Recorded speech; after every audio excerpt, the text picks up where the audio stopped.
nagpa-x-ray ako. Wala namang fracture. Yung bone ko daw, ewan ko dito. Walang fracture. Lumihis daw.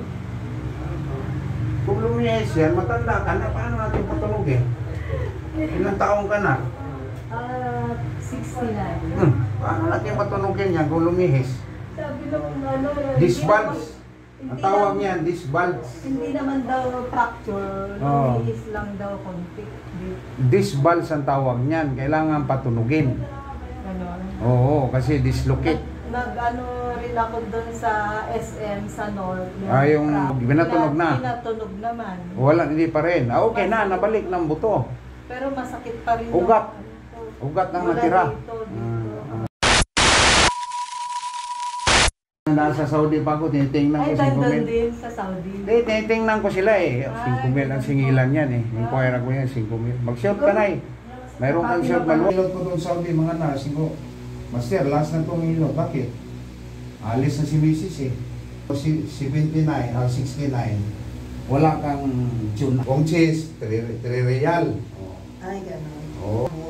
Binase nila dun sa last na sal. Oo. Napilitan kami. Buti. Tipid sa sarili. Walang, kalimutan ko na yun. Sa sadan, makita mo, mga galang pusa. Lalay mo dun sa bahay, di ba, lukulok na, nganga. Tubig na lang. Oo, madaling araw na uwi yan, master. Lagi pa na. Ako, kaya nangasino ako noon. Ayun, pero hindi siya ako malak. Kasi dito ako sa akin. Joke-joke ba? Joke-joke. Lang ako. Lang, isa cellphone, tuto. Ganun na. Ganun lang. 15 minutos, iluto ka, 3,000. Grabe. Kung alam nang alitan. Yung ang pulis eh, sabi ng pulis. Ang tradisyonal, bihira na ngayon mahanap mo. Yan, ang sarap po. Alam mo na, bihira na mahanap ako. Kaya kahit si tatay, yung kanina binagaw na. Gusto-gusto niya eh. Oo. Nagkontra Senior na yun eh.